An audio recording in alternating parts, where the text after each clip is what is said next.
जो लड़कियां आती हैं अपने घरों से बन ठन कर सज कर धज कर, जो बाजार में नजर आती हैं, उसके माँ बाप उसे नहीं समझाते।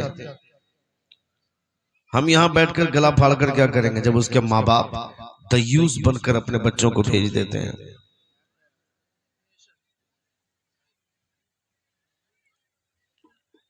आप इन सब चीजों का शऊर आपके पास होना चाहिए। आप अपनी बेटियों को क्यों बाजार में भेजेंगे? बाहर जो आवारा भेड़िए उसे ताक रहे हैं, कौन उसको बचा पाएगा? बताइए आप।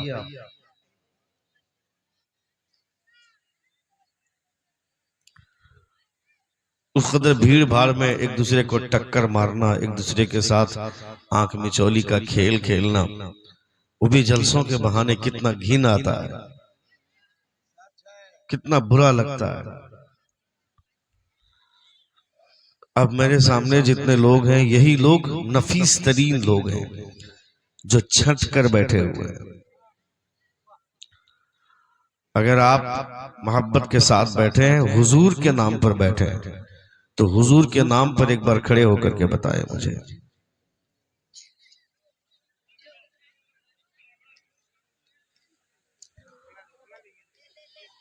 और हुजूर के नाम पर करीब आ जाइए।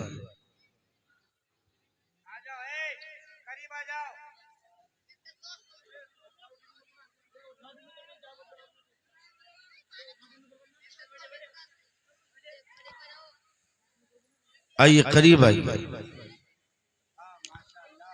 अभी बैठने के लिए नहीं कहा, मत बैठो। अभी एक दुआ करने वाला हूं, उसके बाद बैठना।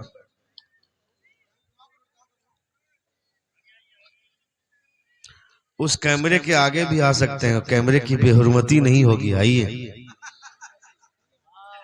आइए आइए। एकदम ऐसा है, लोग कैमरे के आगे नहीं आ रहे, सोच रहे कैमरे की तौहीन हो जाएगी। कैमरे के आगे आना खिलाफे अदब है, ये किसने बताया? आ गए सारे लोग। परवरदिगारा नहीं, आ गए, बहुत सारे लोग आ गए, मेरे लिए इतना बहुत है।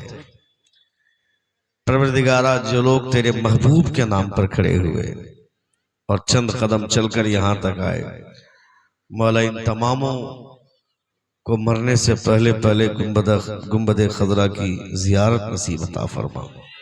बैठ जाए, बैठ जाए।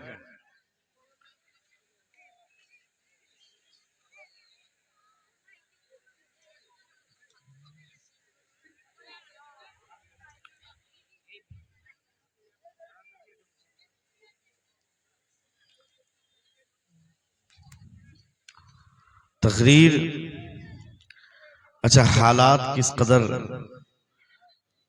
तरमीम और तब्दील हुए हैं, और हालात में इतना खतरनाक तगय्युर इतनी जल्दी नहीं होनी चाहिए, नहीं होना चाहिए कि बार बार आदमी को बोला जाता है, बैठाया जाता है। तकरीर सुनने के लिए लोगों को ऐसा क्यों लगता है कि उसके ऊपर कोई चट्टान डाल दी गई है, उसके सर पर कोई चट्टान रखी जा रही है। मतलब जिस चीज से आप कुछ सीखेंगे, दीन सीखेंगे, दीन समझेंगे, जिस चीज से आपका शऊर बेदार होगा, वो चीज आप नहीं करेंगे। नात सुनना हमारा मुकद्दर है, हम सुनेंगे, ये तो हम सुन्नियों के नसीब की बात है। लेकिन अगर आप सिर्फ दिलबर को सुनने के बाद अगर आप चले जाते हैं और सकाफी को नहीं सुनते, इसका मतलब है कि आप नात नहीं समझे। आप नात कहते किसको है, ये आप जाने ही नहीं। दिलबर भाई ने जो पढ़ा वो भी नबी की नात है, मैं जो पढ़ने वाला हूं वो भी नबी की नात है। नबी की बात करना हुजूर की नात है, पूरा कुरान हुजूर की नात है। हलचल साहब जो पढ़ रहे हैं वो भी नबी की नात है। आप नबी की नात का मफहूम और मतलब ही नहीं जानते हैं, आपको जानना चाहिए। अभी आज से 3 दिन पहले, हलचल भाई, मैंने 3 दिन पहले, दिलबर भाई, मैंने 39 मुसलमान को खड़ा करके पूछा, 39, कि हम जिस नबी का कलमा पढ़ते हैं उस नबी का नाम क्या है। 39 लोगों में से एक आदमी भी नहीं बता सका कि हमारे नबी का नाम क्या है। आप समझ रहे हैं कि आपका इल्मी ग्राफ कितना नीचे चला गया है।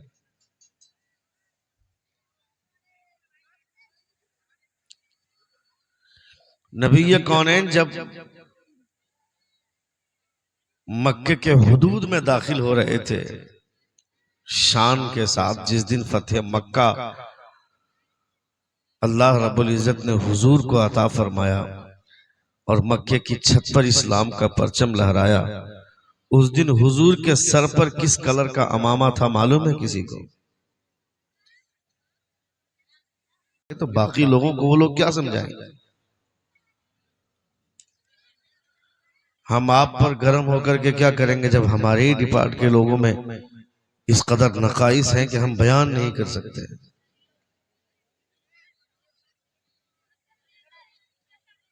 आजान होती रहती है, 4 आदमी अगर चाय की दुकान पे खड़े होकर के बात कर रहा है और दूसरे किनारे पर 5 मौलवी आकर के रुमाल झाड़ रहा है और बड़ी बड़ी टोपी लगा करके मस्जिद के बाहर गप्पे मार रहा है, तो हम उस किसको कहेंगे?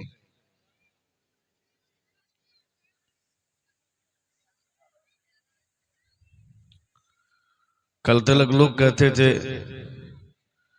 कि वीडियोग्राफी नहीं होनी चाहिए, स्टेज से उसकी सबसे ज्यादा मुखालफत होती थी, और अब जो जितना बड़ा मुकर्रिर है उतना बड़ा चैनल लेकर के चल रहा है।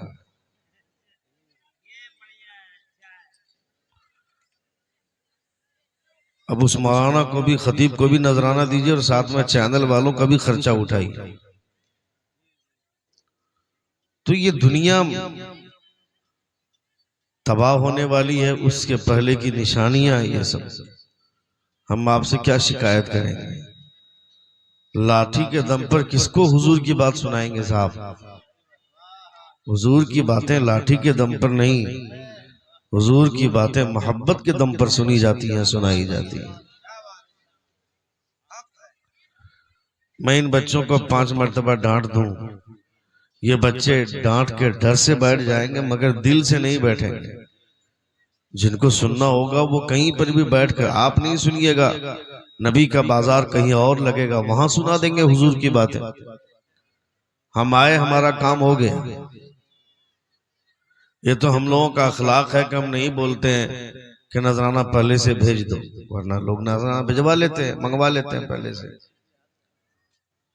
हमने तो कहा कारी असलम साहब को कि आपने जो लास्ट में नाम दिया है, प्रोग्राम खत्म होने के बाद कहाँ ढूंढते फिरेंगे, नजराना दे दीजिए। बोला नहीं हजरत, दे देंगे।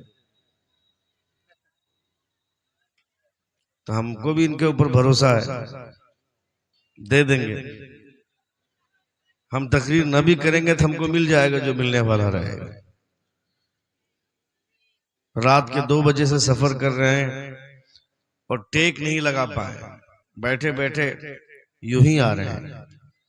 यहां आने के बाद थोड़ी देर लेटे, खाना वाना खाने के बाद हम और दिलबर भाई, और आने के बाद अगर मजमे में ऐसी बेराहरवी रहेगी तो आदमी का मिजाज सोचिए क्या होगा। हम कैसे क्यों अपने बच्चे को महाना बनाएंगे?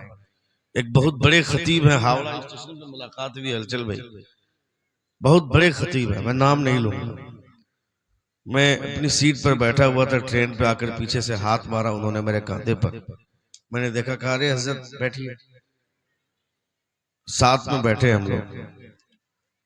मैंने पूछा कि आप, काफी देर तक बात हुई, बात होने के दरमियान में मैंने उनसे कहा कि आपका बेटा तो आप ही की तरह तकरीर करता होगा। कहा तौबा कीजिए मौलाना साहब, क्या सकाफी साहब कैसी बात कर रहे हैं। जो जिल्लत हम लोग झेल रहे हैं वो जिल्लत बेटे को भी झेलवाएंगे। मौलवी बनकर हम लोगों ने अपने एतबार से तो अच्छा काम किया, मगर कौम जिस तरह जलील कर रही है मौलवियों को, आप बताएं क्या मैं भी अपने बच्चे को आलिम बनाकर लोगों को जलील करने का मौका दूं? मैं उसको दीन की बात मैंने समझा दी है, दीन सिखा दिया है, लेकिन प्रोफेशनली उसे आलिम नहीं बनाया हूं, मैं मौलवी नहीं बनाया हूं। इसलिए नहीं बनाया हूं नहीं बनाया और नहीं बनाऊंगा, क्योंकि ये कौम, इसका रवैया मौलवियों के हवाले से ठीक नहीं है। अब आप सोच लें कि अब लोगों का मिजाज, उन लोगों का मिजाज जो खुद मौलवी हैं, उन लोगों का मिजाज अब अपने बच्चों को मौलवी बनाने का नहीं बन रहा है, आप लोगों की वजह से।